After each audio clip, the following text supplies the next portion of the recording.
Hello, one and all. Jasper here, and I'm a broken record at this point, but I'm joined by DJ Fella, where we've come to talk about episode 7, the penultimate episode to the finale of this second season.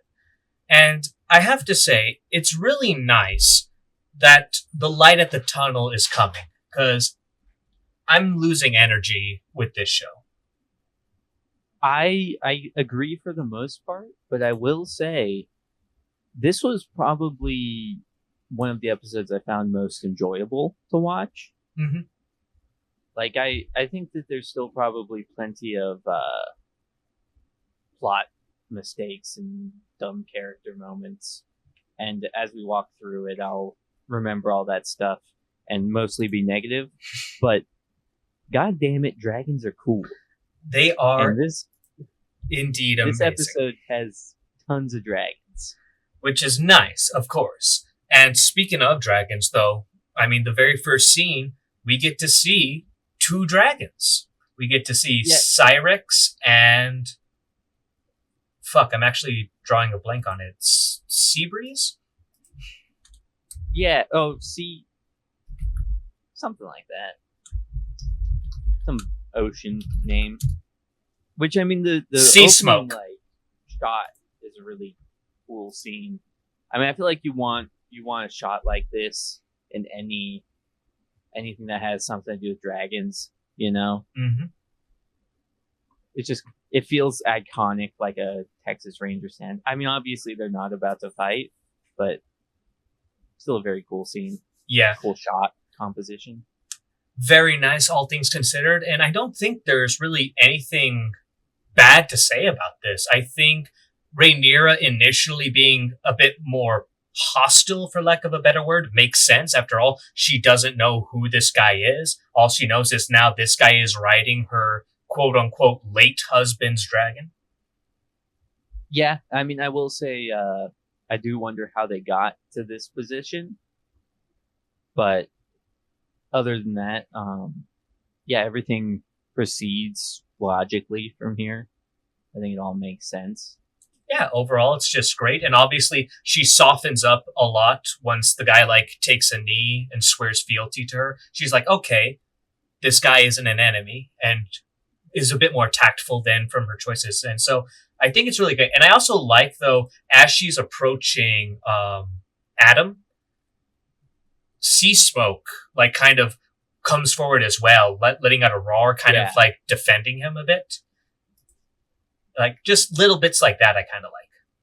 Yeah, the way the dragons shadow both of them is really cool. Mm-hmm. It's like they have stands. Very similar. But yeah, great. This is a great way to kind of start the episode. And I do want to say, when I'm saying I'm running out of steam, I do agree with you that this episode probably is one of the better episodes. But episode 6 took a lot out of me. Yeah.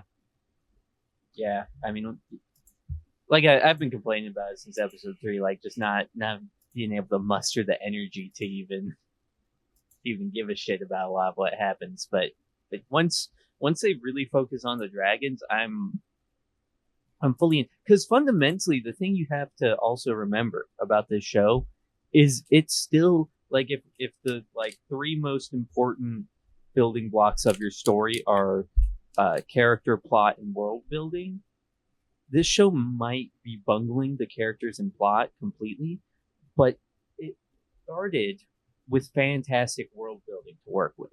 Mm-hmm. So whenever we're doing stuff that's just based on people interacting with the world, it's cool as hell. And that's basically what all the dragon stuff is. Yeah, I mean, I would say that they're also bundling up the world building, but the thing is, the basis for the world building, like you said, it started off really damn good. And it's just the show not understanding it that well. Yeah, I mean, they have first certainly made some errors there as well, but it can't change how cool Westeros is. Mm-hmm. All right. Then we're back over in King's Landing, and we see Alicent. And Alicent shouldn't have been in this episode. No, she shouldn't have. But what the fuck does she do? But she's the secondary protagonist. She is the protagonist of the Greens.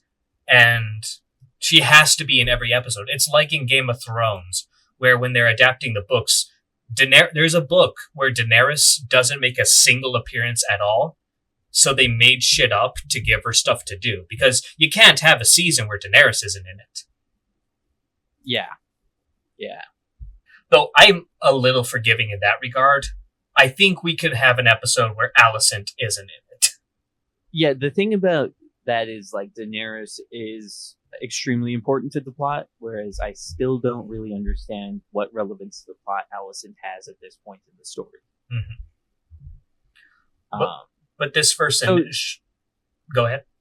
So I will say that I guess seeing her reaction to almost getting murdered in the streets by the citizens, I guess that is something that could have been kind of interesting if they had done something with it.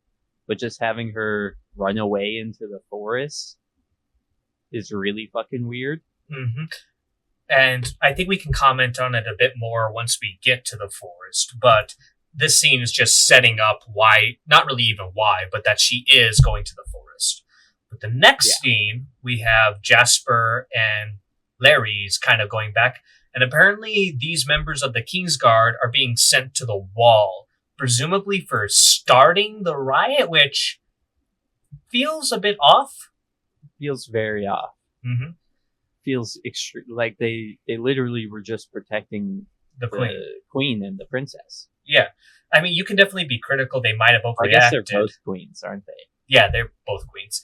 But, I mean, you can definitely make the argument that how they acted might have boiled over, but you can also defend the actions. Like imagine if this was, modern times, the Secret Service, and a guy, suddenly approaches the president out of nowhere. It wouldn't be that surprising if they shot the fuck out of him. No, the Secret Service would absolutely let somebody come right up within murdering distance and then attempt to murder you multiple times before they react. The Secret Service would allow that. All right, bad example. A competent Secret Service. Can we go with that? A competent Secret Service, if you run up and grab the president's arm, you would expect to die for that. You would expect that to be something that gets you killed. Mm-hmm. But anyways, you could make the argument that Aemond is doing this to kind of placate the small folk. Kind of hey, these guys did bad. Here is their punishment. See, the crown dispenses justice and whatnot. But the fact that he doesn't make it very public makes me think that isn't why this is being done. Yeah. If there had been a public exhibition of it, I could see that being as an attempt to placate people. But no, it just seems like they're punishing the Kingsguard for, not even really failing. They pretty much succeeded in getting the queens back safely, I guess. Yeah, you could make the argument that he's removing these two because Aegon appointed them as Kingsguard, and he clearly doesn't hold high regard into the Kingsguard that Aegon appointed. These are his frat boy party guys. So yeah, he's also using this as an excuse to just get rid of them and maybe get someone more competent in the role. So I can see that. So there's definitely a couple of ways you could turn it, but I think the best way to have done it, even if his main motivation is getting these guys out so he can get someone worthwhile in the position, to make it a bit more of a public thing. Yeah, but that might be something that could have used a little bit extra time, maybe a scene showing Aemond deciding what he's gonna do. Rather, that would have been something we could have seen instead of Alicent swimming around. Yeah, or better yet, you honestly probably didn't need this. Yeah, that's true. I guess it would be weird for two of the Kingsguard to just go missing without us knowing. Or are you saying just keep them? Maybe just keep them. We'll see. But I don't think it's going to really be tackled in any way in the future. I don't think we're going to see Aemond naming anyone special into the position of the Kingsguard. True. But anyways, the real meat of this scene isn't that. We're supposed to be focusing more on what Larry's and Jasper are saying to one another. Right. And pretty much it's just about how Jasper hears about Sea Smoke having a new rider. And Larry's pretty much offers to him, like, yeah, you should probably keep that shit to yourself. Well, it's not that Larry thinks he should keep it to himself. It's that I don't think Larry's like trusts his sources, which I've got to say, it seems like somebody, presumably the Master of Whispers, would have spies over there that would have seen a person flying around on a dragon and reported that back. Yeah, I can understand why, the sources might be a little scrupulous, but I feel like in this day and age, hearsay is the best you can really get, right? Like, it's not like you can have someone take a photo of Sea Smoke with a rider and send it over to King's Landing to corroborate it. This is all going to be hearsay, no matter what. Well, I mean, I guess in Larry's mind, like, a vetted spy would be more reliable. But again, I think that Larry's presumably being competent, he would have already known this. Mm-hmm. Like, it's impossible to keep a person flying around on a dragon a secret. Everybody's seeing that. So while I agree that maybe hearsay isn't something worth reporting to the king, I also feel like Larry should have already known. Yeah. But anyways, the next scene, we're over in Dragonstone, and it seems like, the bald guy who was slapped previously is making me now feel that it was perfectly reasonable to slap him, because now he's talking like a dumbass, saying like, oh, he stole the dragon. Like, oh, yeah, you can just like go in, lasso them, and take them away. Just shut the fuck up. Yeah. He does seem retarded. So. Anyways, I feel like not a whole lot happens here that needs to be commented on. It's just kind of like, hey, she's accepting of this guy. And some people in her council or in her circle aren't exactly big fans of accepting this guy so quickly. Yeah, most importantly, I mean, Jace doesn't say anything, but you can kind of see that he isn't happy with it. Mm-hmm. Which we can comment on that later, but we're then brought over to Rhaenyra and Mysaria, and it seems Rhaenyra is like conflicted about it as well. Like, she's like, what am I supposed to do about this? You gotta accept him. And she seems skeptical about getting more bastards to have dragons, and it's Mysaria who kind of pushes her towards that it's a good idea. Well, Rhaenyra doesn't even think of. She still isn't like, oh, we should have a bunch of bastards. She's like, if we need to keep searching through the bloodlines, and doesn't Mysaria tell her that she should basically go gather up the bastards? Yeah, but Rhaenyra is still like fairly against it. Like, she talks about nobility and along those lines, and how the rabble cannot be trusted as much by comparison to the nobility.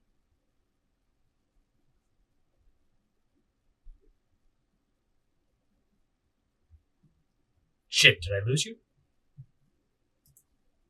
Fuck me!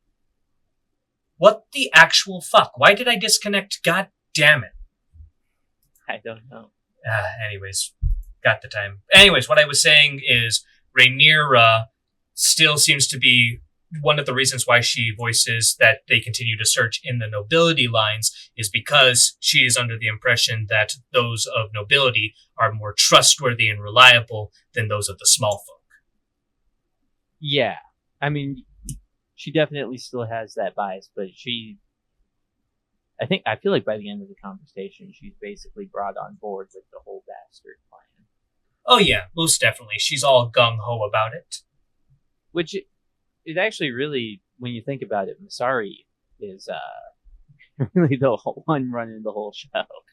I mean, while I'm not a huge fan of Mysaria as a character, she's so far been the most competent Black by every stretch of the imagination. Yeah, that's true. Like, Jace has had his moments, but they don't feel nearly as impactful, especially since Mysaria can be given credit to what comes later in the episode, getting more dragon riders. Right. Maybe she should be running the whole show. I mean, she is. So I will say, apparently her being in charge has like really turned things around for her. Yeah. I will say, though, I'm not a fan of her being the one. Like, it makes sense a bit given her character, but I think that this should have been given to Jace, honestly. You think this should have been given to Jace? I mean, I could see that being sold, but I also understand the direction they went with Jace. We'll have to comment a bit more, because I don't think I quite buy the direction they've gone with Jace. But the next scene, I think we're pretty much done with this one, has Adam kind of come face to face with Corlys for the first time in the show. And it's good. He professionally asks for leave, and Corlys just nonchalantly accepts it, and eventually they don't really say anything, but Corlys just ends it with, "You did good," and leaves. Yeah. I guess that's literally, I think you just discussed all the dialogue that happens in this whole scene, so not much else to add. Yeah, it's a very quick thing, but I think it's kind of supposed to be the start of some sort of relationship kind of forming between the two. And it can be interesting. After all, this is Corlys' bastard son. And for the most part, it seemed that Adam here didn't have the best of opinions of his father. Yeah, and there was that scene where it did seem like Corlys' approval is something that he's always kind of desired, which makes sense. Everybody really wants their dad to love them. Yeah, we all want to make our dad proud. Now, with that, though, I've normally been annoyed by a lot of the shit that's been going on with Daemon in the Riverlands. But honestly, I think these scenes that we get in Harrenhal were actually pretty good. I mean, that's because it's not just lunacy filler. It's actual stuff is finally happening. Yeah. Oscar shows up, and I really like that Oscar has more of a backbone now when talking with Daemon. It's really nice, and I think a much better and more accurate depiction compared to his book counterpart. Which I think makes sense, now that he is properly the Lord, for him to be a little bit more confident. Mm-hmm. But yeah. And yeah, I thought his character was handled really well. I mean, I obviously not comparing it to the book, but just I really liked the way they handled how he treated Daemon. He's still kind of being respectful, but honestly respectful in a way. Like, he's saying, "I hate you" in the nicest way possible. Yeah. And I felt this way about Daemon in season 1, and as this season has gone on, I still feel this way. I find Daemon really confusing and hard to read. I don't know if Daemon kind of respects him for standing up, or if he's just kind of wussing out, and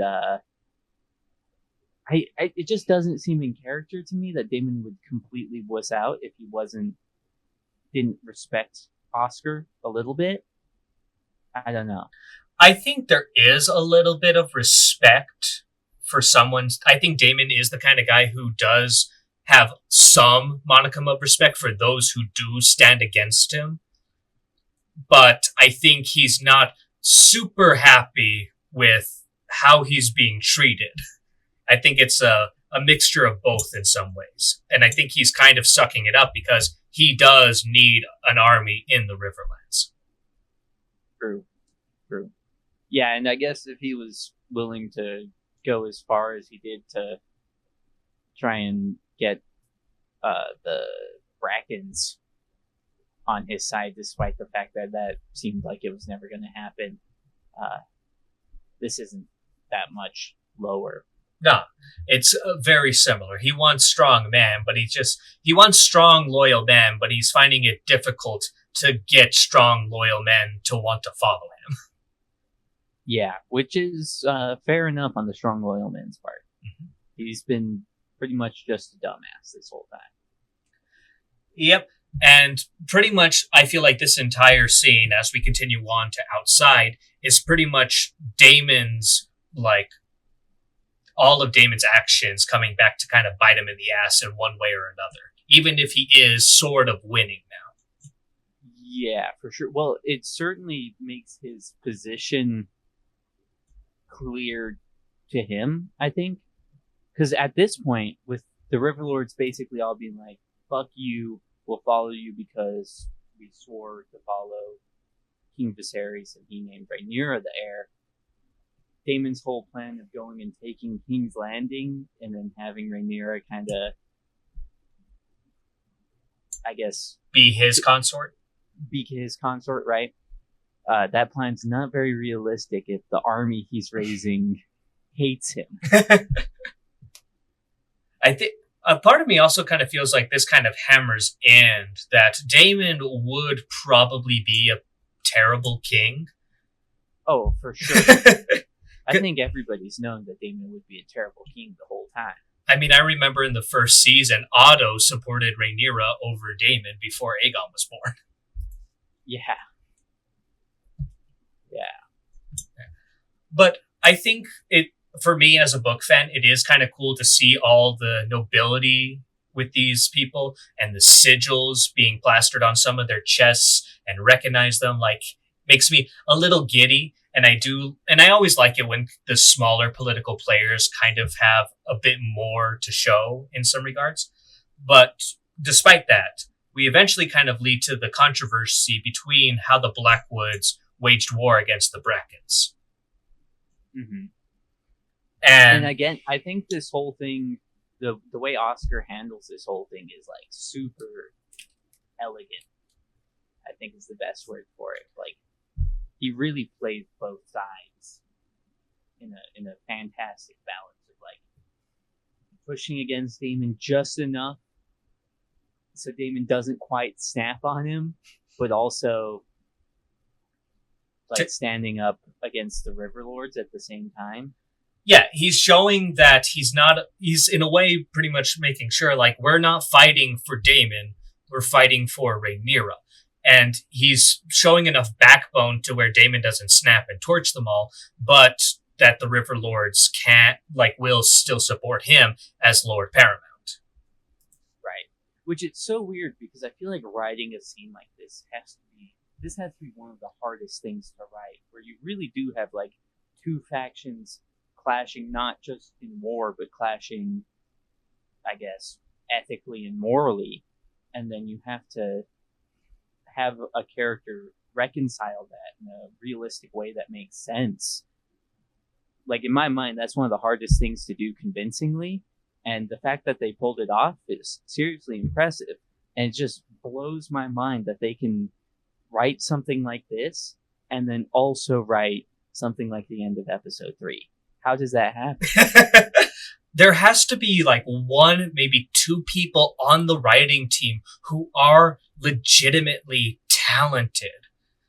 They just don't have the same sway or final decision as others on the writing staff. That's the only way how I can really keep these two qualities and justify them both existing in the same show.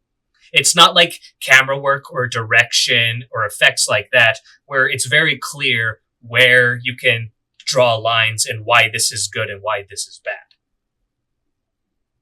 I don't know. I think the issue you run into is most people don't believe that there's such thing as objectively good writing. So when you don't even have that fundamental belief that there's a better way to do something, then you feel like you can just do whatever you want. It's like, no, you can't just do whatever you want. It has to make sense. There is objective good and bad writing. It's why we have great stories and terrible stories. It's why, not always, admittedly, but it's why some stories are remembered throughout history as being the greats, and others will be forgotten. Right. And like for me, if you ask me to define or criticize whether cinematography is objectively good, I wouldn't even really know where to start. I don't know enough about cinematography. Or if you ask me to objectively analyze the score, I couldn't even, begin to articulate my thoughts. But for me, like the writing, storytelling seems so much more intuitive. The fact that most people don't see how it can be objectively good or bad when we all live stories every day of our lives. So like you can see what a good story is. I don't know. That's sort of beside the point. Yeah. I mean, I would personally say, like, you brought up music as an example. I feel like intuitively I can, like, be more critical. Maybe I'm only thinking in more obvious ways, but I think I can, like, listen to a song and watch a scene play out and kind of have issues depending on it. Like, for example, I watched a show on Netflix called Blue-Eyed Samurai, and it's really good. But one of the issues I had with it was there were 3 moments where they threw in modern songs, and two of those moments just did not work at all because we're set in like very in ancient Japan. Right. Were they modern songs with singing? Or just like the music sounded modern? Just the music, and they were popular songs because like the only one that I actually liked was "For Whom the Bell Tolls." Oh, but so they played "For Whom the Bell Tolls" without the lyrics? If I remember correctly, yes. Huh.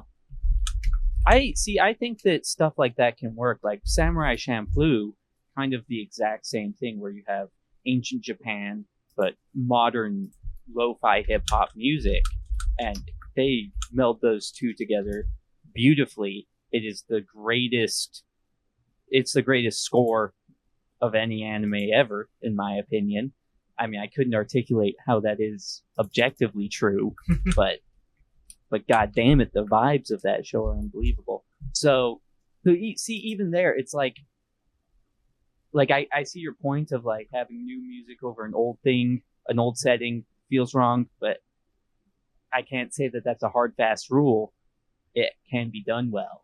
So there's something else that makes music. And I've watched like YouTube channels where they break down scores and they've like studied music theory and stuff like that. And it's really interesting. But again, I haven't studied music theory, so I can't fully understand everything.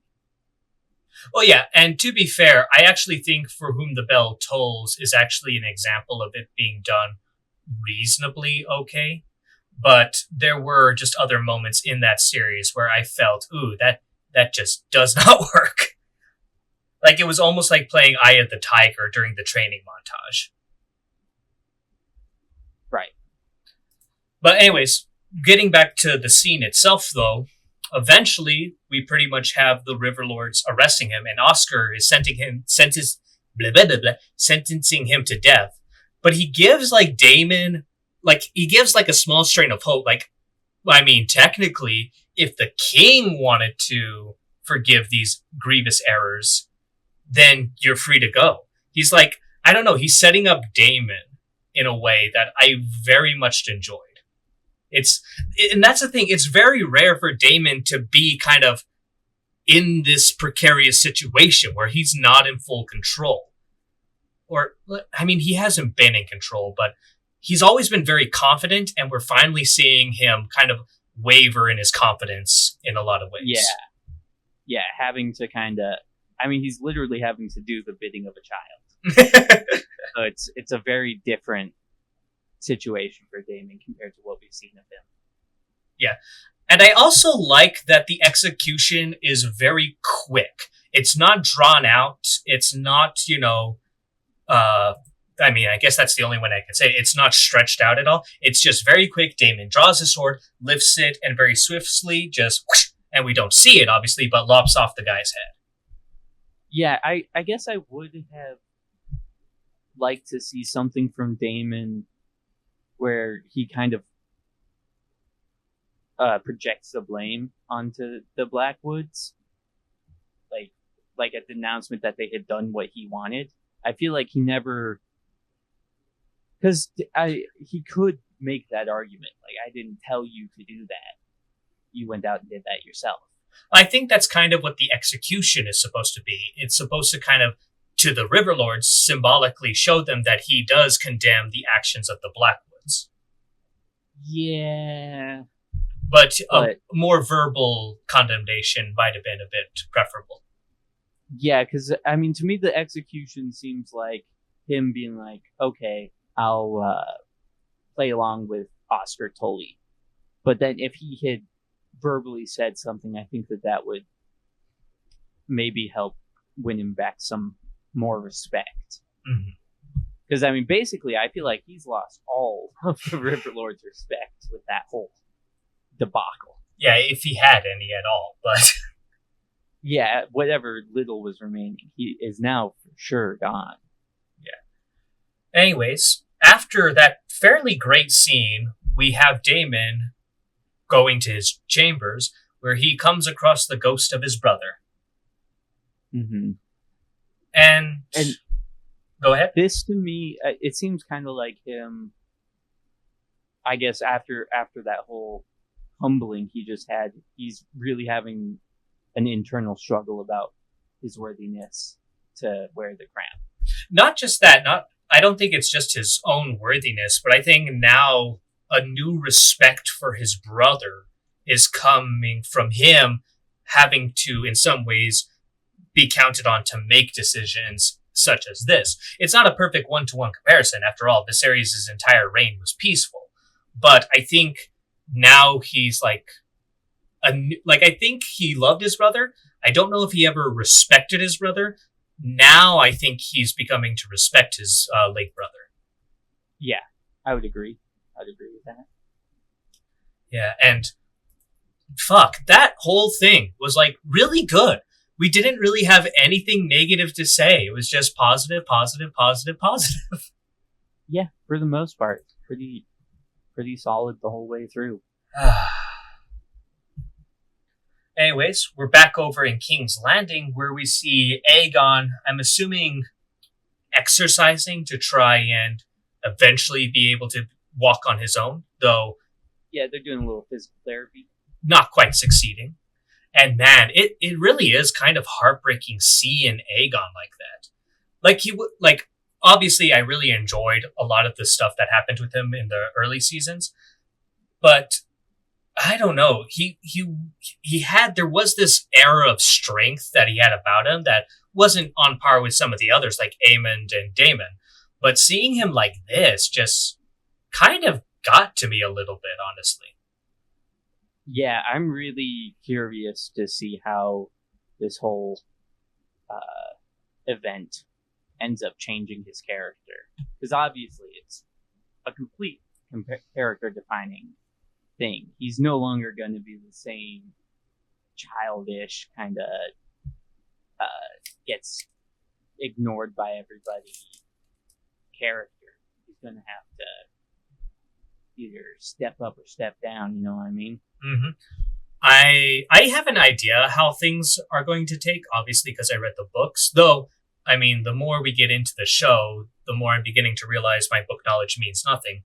But I am, like you, curious of how things will progress. Yeah, because honestly, I mean, a part of me thought that he was just kind of going to be gimped up for the remainder of the season, and we weren't really going to see much more of him.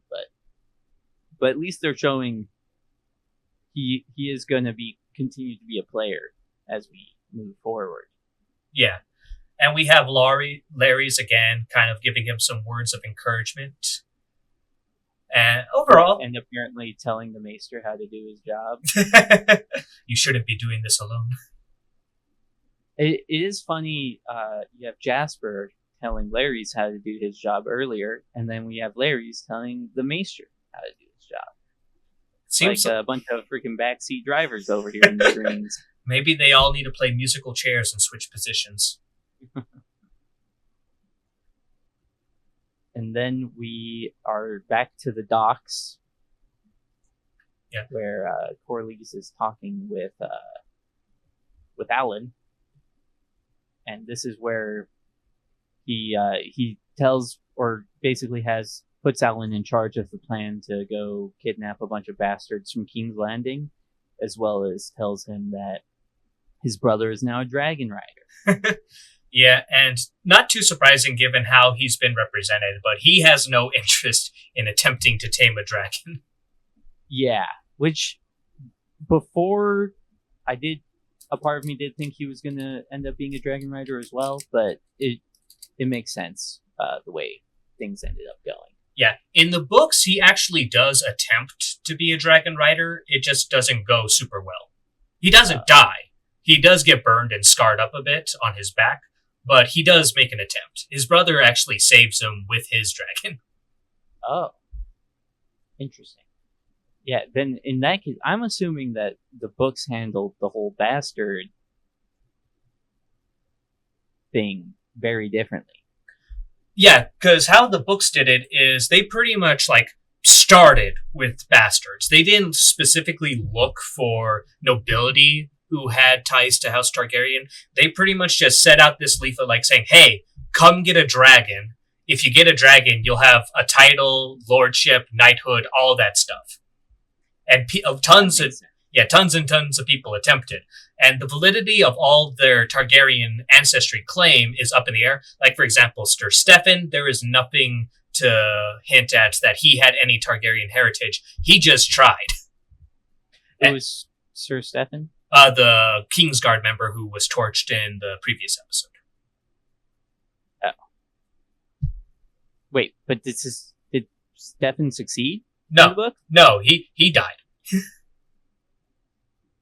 Oh, right. I see what you're saying. Yeah, so he wasn't quote unquote put up to it by Rhaenyra. He just went balls to the wall. Mm-hmm. I mean, understand. If you got a once in a lifetime opportunity to become a dragon rider, who wouldn't take it? Yeah, it is once in a lifetime, that's for sure. Overall, well enough. But then, probably not the only scene I have issues with, but the next scene we have is where we have Rhaena in the Vale. And it just seems awkward how they do it. They're being sent off to the docks, presumably to be sailing over to Pentos. And Rhaena's kind of walking at the end of it all, and she looks back, sees the Lady of the Vale, they close the gates, and then she just fucks off. And, nobody's noticing or paying attention to her? Yeah. It is pretty weird. Also, are they leaving all the dragons at the Vale? With no Targaryens or anything to control them? Presumably, I'd imagine the dragons, along with the eggs, are on the cart. Maybe in boxes and cages or something. But dragons are expensive, so. I guess so. Yeah, you can. But they have some I thought they had a couple of medium, almost large dog-sized dragons. Yeah, but I wouldn't say. I don't know if they were large dog size, but they were probably just dog size or even small dog size. At least, especially in the show continuity, because when we see them, they're pretty small. I mean, I knew they had at least a small dragon as well, but I thought the dragons were a little bit bigger than cart size. Maybe I'm wrong. No, I might have to double check it, but I don't believe any real significantly sized dragon was sent to the Vale. Because all the dragons... I wouldn't call a large dog a significantly sized dragon. Fair enough, but I'm trying to think. Luke would have had the largest dragon that was kind of rideable in the books. Everyone else was small enough to where you could not ride them, at the very least. And given the age of Aegon and Viserys, I believe that's their names here, I don't think their dragons would be significant. No, actually, I take that all back. There definitely should be at least one dragon who's a bit bigger. Okay. But anyways, that's book. In the show, they're small. Okay. Fair enough. But yeah, she kind of wanders off and nobody seems to care. She's just a princess, you know? Yeah, who Who cares cares what about? she does? But it's quick enough, and we're back with Alicent riding through the forest. And we can skip, skip, skip, skip, skip. Okay, next scene we are with Jace. He's confronting his mother. Mm-hmm. And so Oh, are you okay with this? Are you actually okay with skipping the Alicent scene? I am, because I don't think we need to comment on it until the final Alicent scene. But Okay. so he's not happy that the lowborn are claiming dragons and all that. I can Right. kind of get it, but personally, I think since he is a bastard himself, I think it would be more interesting if he was the one who encourages this and enacts this plan, and Rhaenyra was the one who was mostly against it. I could see that angle, but also I think it's fair enough to also do the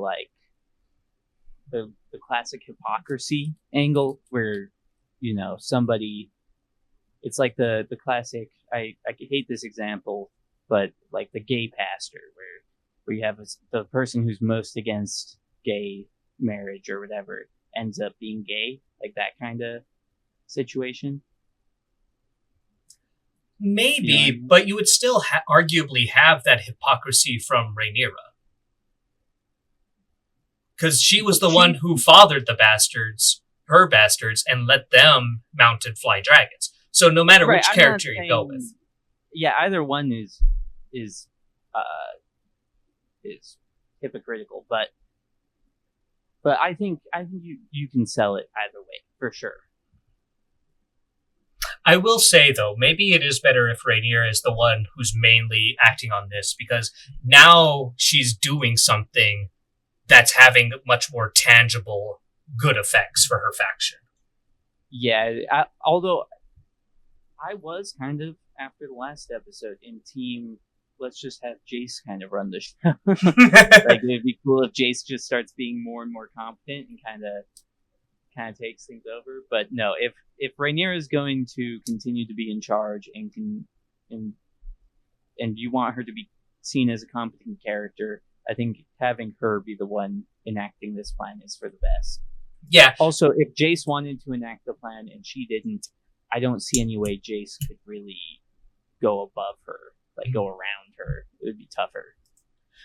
I think it would be tougher. I don't think it would be impossible, but this might just be my book bias, because in the books, Jace is actually making a lot more decisions for the family at this point, and so this is actually his idea. So I might be letting my book bias kind of cloud my judgment in this particular scene. Well, and I will say if Jace is the one who comes up with the plan in the books, I think that it's fair to not like that change, because I definitely think it would be hard to argue that this is a change that improves the story. Mm-hmm.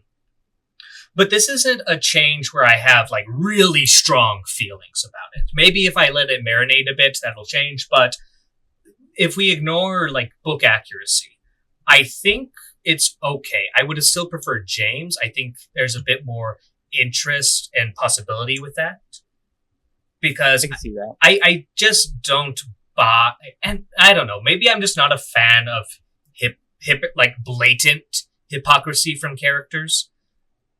Maybe that's a part of it. I like, the less hypocrisy, the better for me. Yeah, and to be fair, the way he articulates his gripes in this scene isn't the best. Where he basically says the only reason he can claim legitimacy is because he has a dragon. Like, yeah, which isn't it. The reason you can claim it is because you came out of Rhaenyra's cunt. Right. Like it's clear who your mother is. There's no doubt about. No one's ever doubted who your mother is. It's the father. So yeah, this weird idea that like if a bunch of bastards have dragons, then they'll somehow have a claim to the crown does seem like a weird complaint. Mm-hmm. But next we see some actual action being taken in regards to rounding up the dragon seeds of in King's Landing. So, like you see Hugh kind of decide that he's going to go off despite his wife's protests. You see Ulf seemingly not that interested, but being peer pressured by everyone at the bar to go and get a dragon. Which that's a hell of a way to make a life or death decision like that. Like, shit, I can't look like a loser in front of all these guys. Right? I've been lying to them for so long. But at the same time, I can definitely, I think that works for Ulf. He's a bit of a boaster. He wants to be looked at as more special than he actually is. And it kind of bites him in the ass. And if he, turns it down in front of everyone, he's never going to live it down.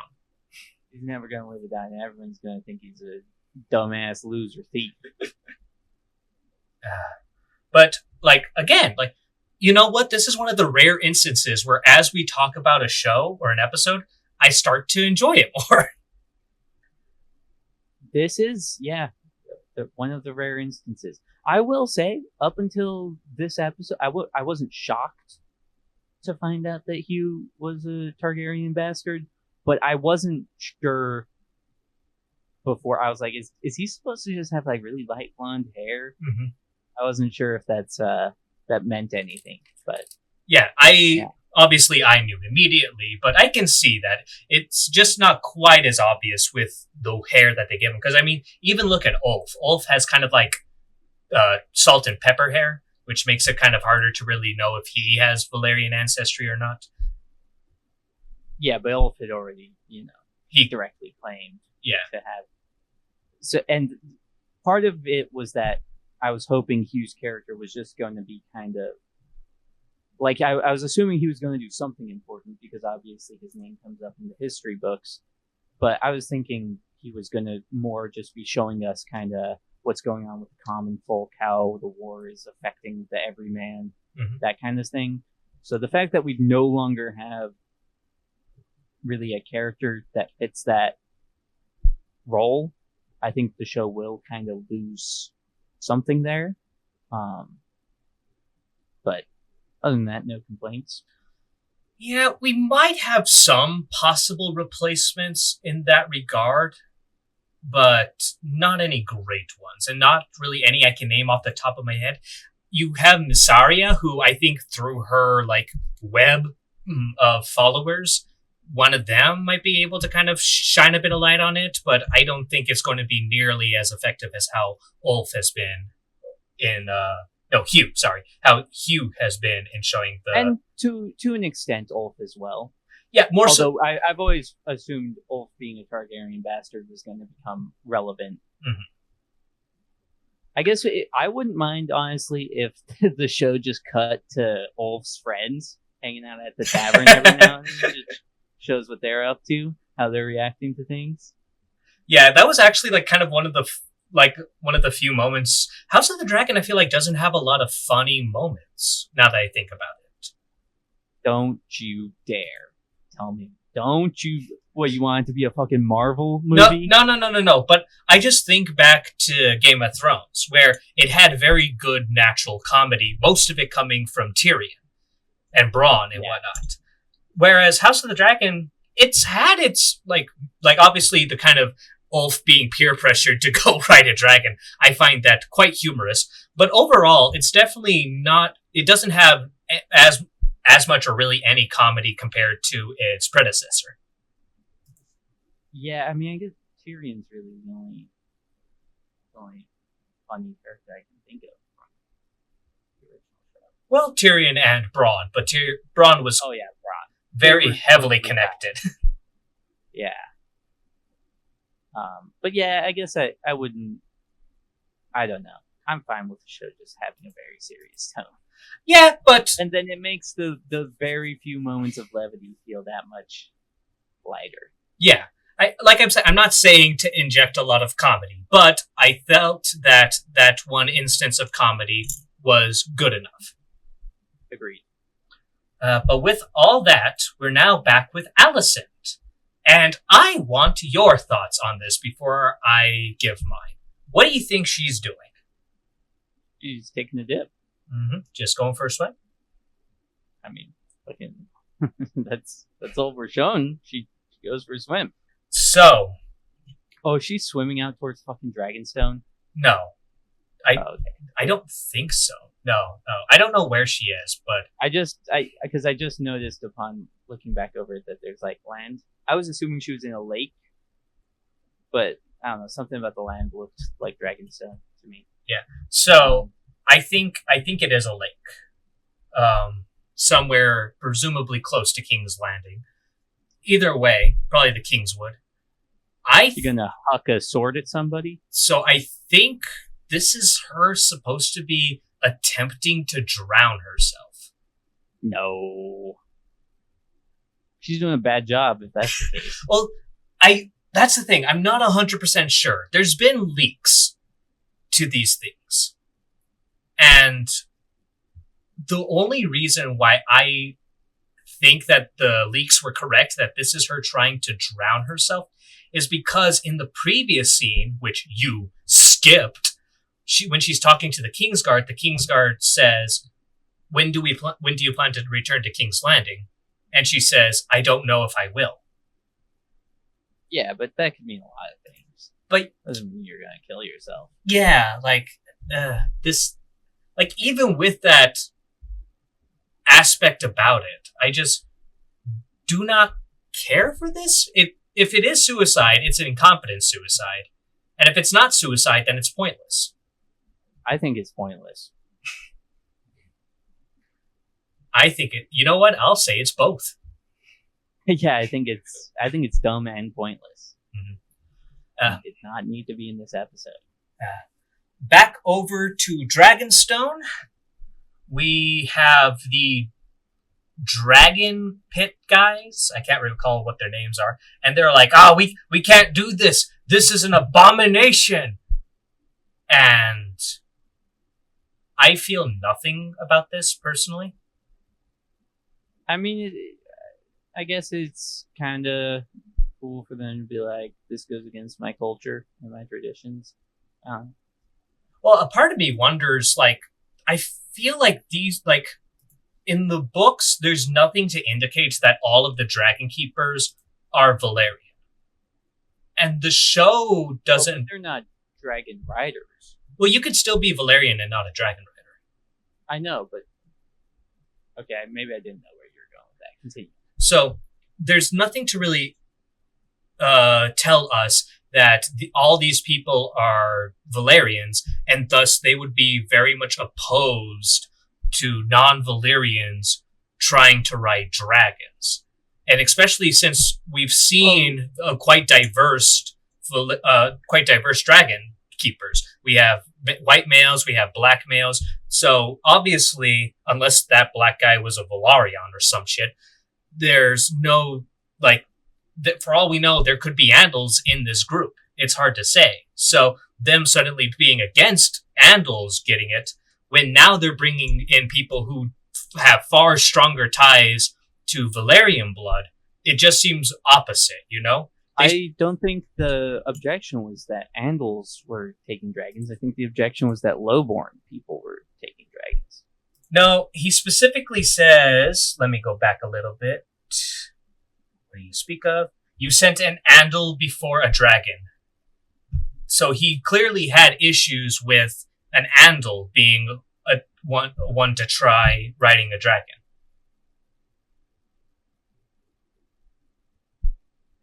Yeah, but they didn't object to the Andal as harsh as they're objecting to the bastards. Yeah, that's my thing. I feel like if it's the fact he was an Andal, then they would be more willing to take the bastards because they have stronger Valyrian ties to Dragon Lords. Yeah. Because I don't think there's any mention of them specifically saying that they're not Targaryens or they're not nobility. Yeah, I guess I just assumed that that's what the objection was because that's the only thing that makes sense. So yeah, I feel, and I also feel like this is really pointless. I'm starting, surprise, surprise, my opinion of the writers has been deteriorating almost every conceivable episode. But I don't think this is going to come up in a big way that's going to change how the show is or have any sort of effect. It's just like this. Yeah. It's pointless. Well, especially now that all the dragons have riders. It's like those guys fed the dragons. Yeah, that was their whole job. I mean, who cares? They're supposed to feed and protect the dragons, but really, just let a few goat loose every now and then. The dragons will feed them themselves. Yeah, I do think it's pretty stupid here when Rhaenyra just kind of walks among the bastards. I mean, I'm sure they patted them down for weapons and stuff, but I feel like there could very easily have been an assassin snuck in. You know? It's not impossible, but I would say it seems unlikely because they're the ones who specifically sought out these individuals for their bastardy in one way or another. If Larys was fucking doing his damn job, then they would know, the Greens would know that this is happening. And either A, fucking, there'd be a butchering of them all as they tried to get on the ships, or B, probably the smarter answer, sneak assassins in, and then have, because you know they're going to probably be close to Rhaenyra at some point, if they're going to get a chance to try and ride a dragon. Mm-hmm. Or maybe try and influence those who are going into saying like, hey, you know, you'll be pretty close and you might even have a dragon. Maybe you can help us out with that. Yeah, do something like that as well. But yeah, once they get the dragon, they could run away. King's Landing's just a hop, skip, and a jump. I will say, though, it's entirely possible that this whole picking up thing was a very quick act. Like, you have like, maybe in a conference, like, it was a day, and considering, like, how things are, maybe it's possible the information did reach Larys, but I don't think it did, because the show doesn't imply in any way that it reached him. But if it was just like a day, they get in, spread the news, and then head out in 24 hours, there might not be enough time to really enact any sort of spy assassin plan. Maybe so.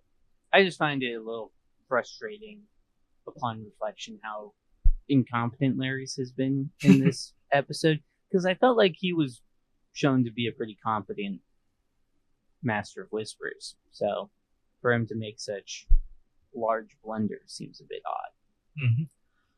Now, I think that's a fair kind of like, you know, issue to take place.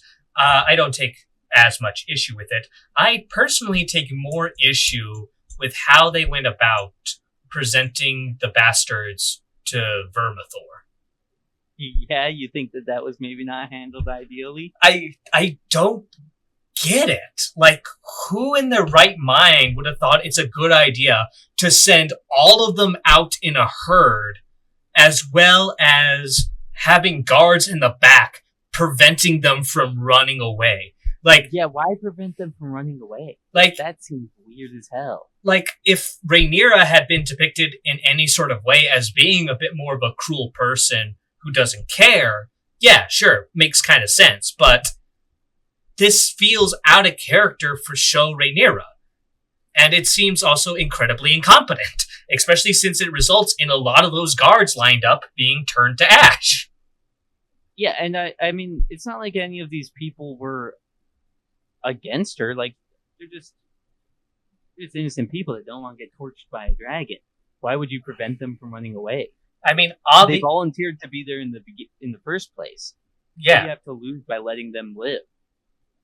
Yeah, and obviously the reason why the show chose to handle it like this is because they wanted this to be, for lack of a better, like a more chaotic situation. I think it would have been plenty chaotic even if people could just run away. Well, or like maybe have Vermithor like torch the back line so there's fire preventing people from running that direction, so they run down into the pit. Something. I don't know. I feel like you could have done it without having it make Rhaenyra look like a stone cold bitch. And that's kind of like one of the issues. Like, do you think we're supposed to interpret this as her being a stone cold bitch? Maybe. I don't know. I don't know. I don't feel like they've tried to make her seem like a stone cold bitch at any other points in the show. Except for maybe with the fake assassination of her husband. But even that, it was fake, so... Yeah. Not very bitchy then. Yeah. But yeah. I will say the shot where she's standing in front of Vermithor is pretty cool. I don't know if you know this, but dragons are cool as hell. Credit where credit is due. House of the Dragon has done dragons really well, and it's one of the things I can say is definitely better than Game of Thrones. Yeah. Which I will say, it's kind of funny that the first guy who steps up to try and take the dragon somehow looks more inbred than the usual Targaryen. I was thinking the exact thing. He looks like the most honest to God Targaryen you should get. Right? I can't believe he didn't get a dragon. Right. So, despite my gripes with how it kind of sets up, when the chaos is initiated, I think once you have all the bastards running into the pit to get away and try and save themselves, I think that overall is, at the very least, entertaining. Yeah, and it makes for a cool setup for Hugh to kind of, step up and lay down the law. Yeah. Which also, shouldn't they have taught them a couple of Valyrian words before sending them out there? Probably, like a couple of phrases such as, halt, stop, sit, roll over. Yeah, just because, they taught the knight, the Kingsguard guy, a couple of words in Valyrian so he could, I guess, say the correct things while he tried to get on the dragon. It seems like it would have been pretty quick. You just help, just 3 words I feel like you need to know for the very basics. Yeah, you could probably cut Alicent scenes and replace it with these guys sitting in school, raising their hands. You don't even have to show it. I would be fine with it just being implied. And you just, you have a few of them, just shout Valyrian words at the dragon as it ignores them. And then Hugh goes, and instead of shouting at it in English, he shouts at it in Valyrian. Mm-hmm.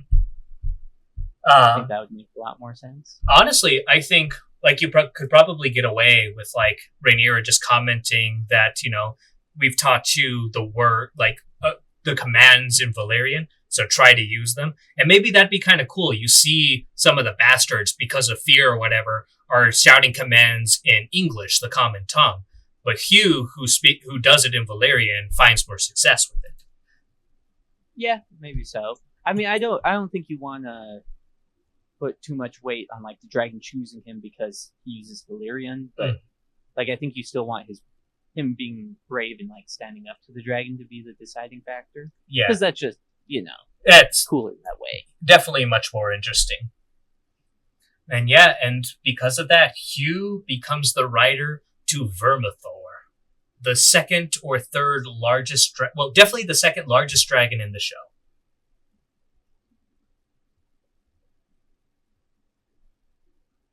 Fuck, did I lose you again? No. Oh, I'm good. still here. I was just pondering what you said.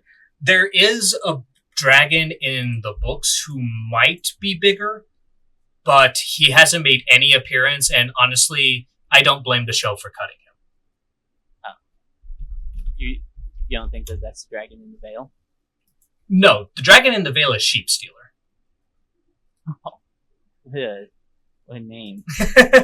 Well, that's what it's good at. Magnificent name for a dragon.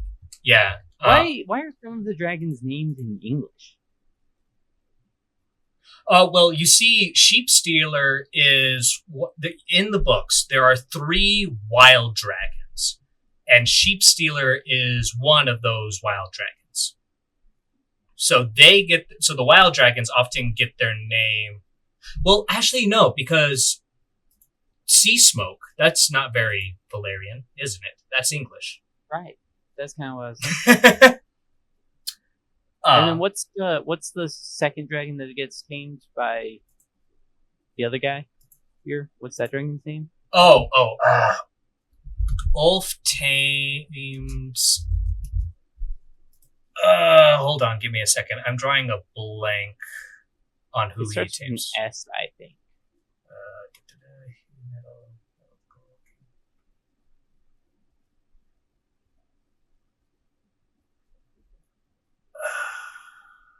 I'm having troubles finding it. Silverwing. Ah, thank you. Found it in the subtitles. Yeah, Silverwing's English. I mean, one could say that as the Targaryens have been more enthralled and attached with the cultures of the Andals, when naming new dragons, they might lean some part into the more Andal-like names, especially for new hatchlings. Yeah, I think that's lame. I think they should have cool names like Vermithor, Vagar, Caraxes. Caraxes is such a cool name for a dragon. Yeah. Also, I think I want to retract what I said. The one dragon that I thought might be bigger than Vermithor, aside from Vagar, probably isn't. Okay. So Vermithor is the second biggest dragon.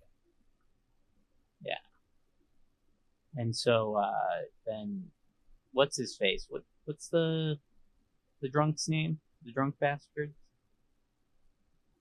You remember his name? You mean Ulf? Ulf. Right. Yeah. So and Ulf stumbles into, I guess, Silverwing's nest. Yeah, Silverwing's. They have more dragon eggs. Silverwing's lair. Yeah. How many dragon eggs do they have? It's hard to say because they sent the dragon eggs with Rhaena. One would have sent 4. Yeah, so these are probably just more recent hatch. These must have been more recently laid. Huh. I didn't realize dragons were freaking rabbits, just popping those bad boys out. I gotta say though, it seems kind of interesting. Like he almost steps on the eggs, possibly breaking them. I don't know how durable a dragon egg is. And Silverwing's all like, you know what? Yeah, you're the one. Yeah, Ulf definitely doesn't do anything that would make him seem worthy of being a dragon rider in a dragon's eyes, as far as I can tell. Yeah, it definitely feels like they needed him to be a dragon rider, so he becomes a dragon rider. Because the guy surely doesn't show any courage. Yeah, I mean, I guess I would just say that who knows what's going on inside the dragon's brain when he chooses a rider. Right? Maybe it just pities him. Because fucking Sea Smoke also, when it would chose Adam, he wasn't doing anything too brave. He was running away for his life. Yeah, and I just thought that maybe there was something that Ulf might have reminded the dragon of its previous rider, Alysanne Targaryen, who was one of the greatest queens Westeros has ever had. And so, no, we can't do that because Ulf has nothing in common with her. You don't think so? Not at all. What about his curves? Honestly, I think he might be too curvy. And so then we are back at King's Landing at a small council. What change in excitement levels? We get a bit of... Except we're not actually. We get a bit of an update on how things in the Reach are going for the High Towers. Not exactly great, but that's all just background noise because we see Ulf flying around King's Landing like a mad lad as people are taking shots at him with the scorpions. Yeah. Are we assuming that Ulf just kind of doesn't know how to control his dragon? And that's why he ended up over King's Landing? No, I think this was done on purpose. You think this was on purpose? Yes.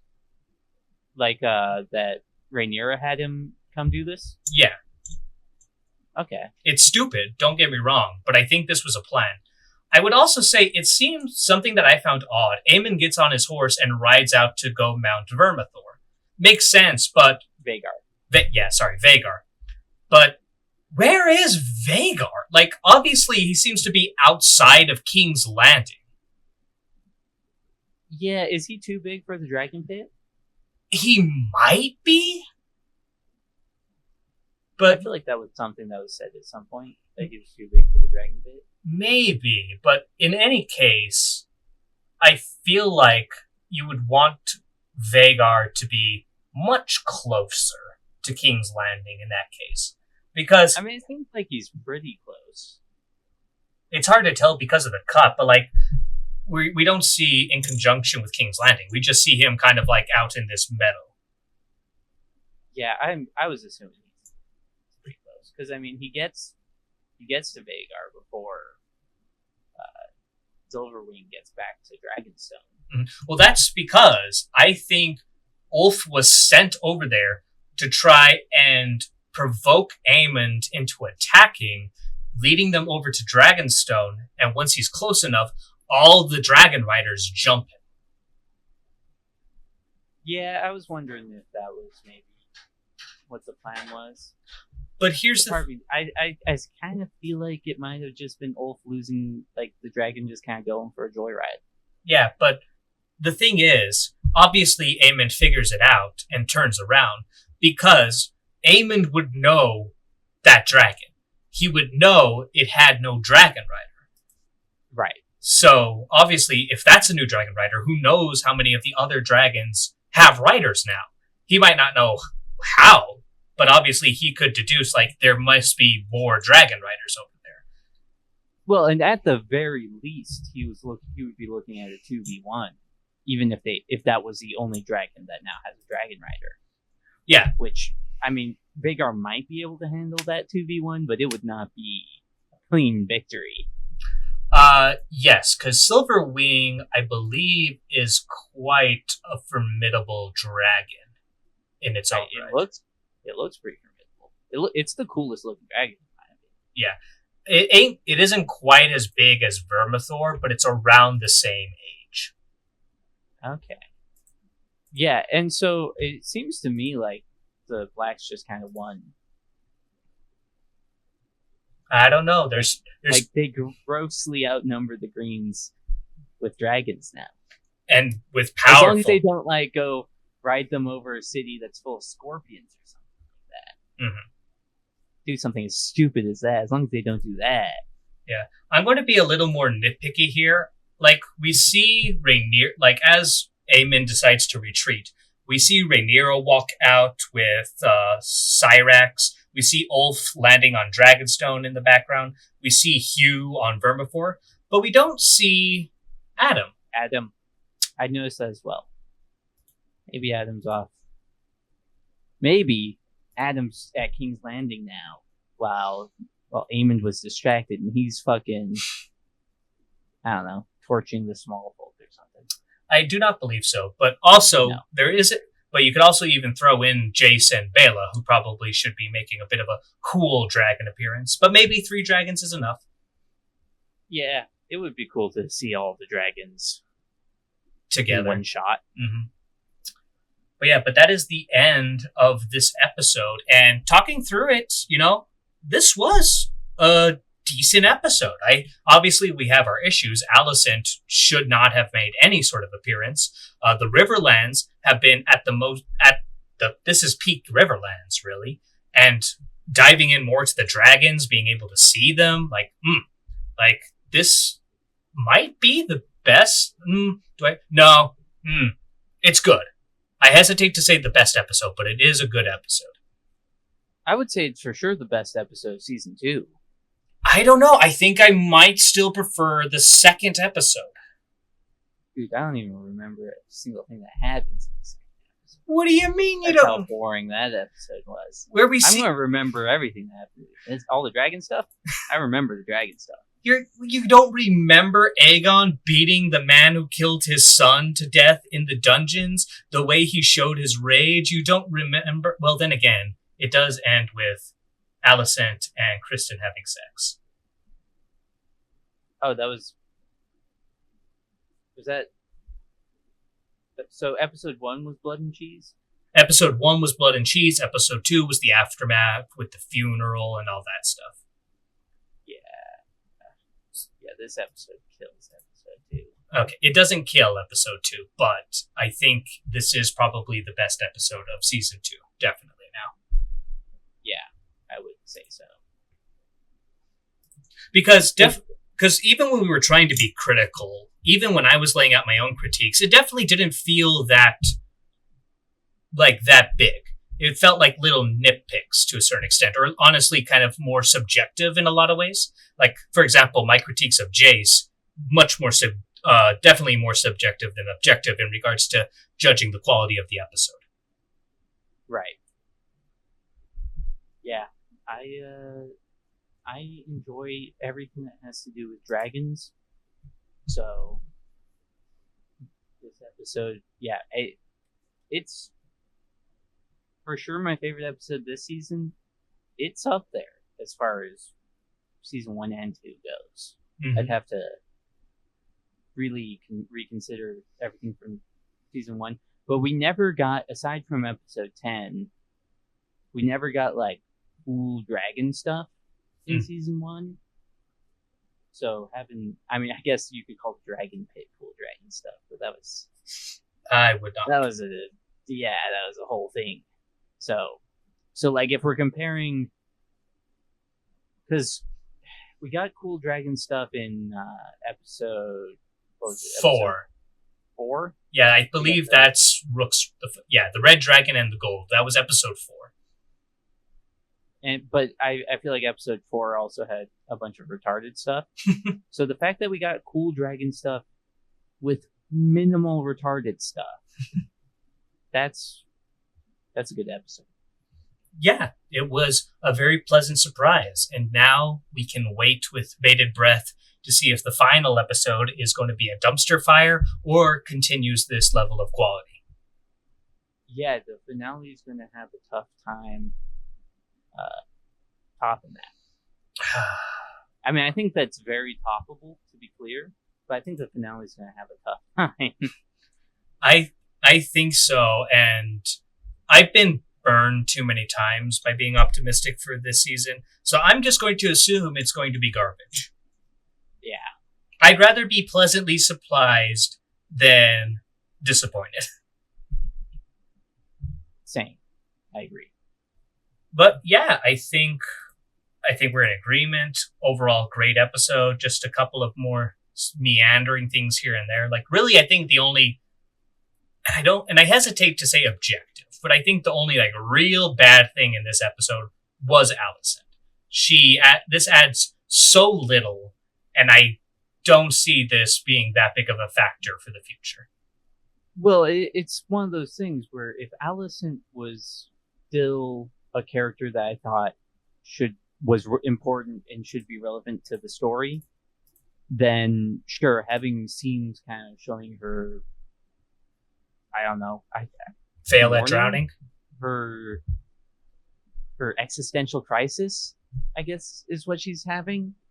Then like fair enough if she was an important plot relevant character, but she hasn't been an important plot relevant character almost this entire season. So it's just baffling how much screen time gets wasted on. Mm-hmm. Indeed. But, I mean, pretty much, this has been probably the most glowing review we've done on the series at all. And, I mean, I think this is pretty much it. 2 thumbs up for me. Yeah. I think that's about all I've got to say on it. Hopefully this is a turning point for the franchise and we continue. I'm not holding my breath. But to everyone who made it this far, thank you so much for listening. Make sure to like and subscribe if you want to check out our review on the final episode, which will be coming out next week. Until then, stay safe, and I hope you all have a wonderful night.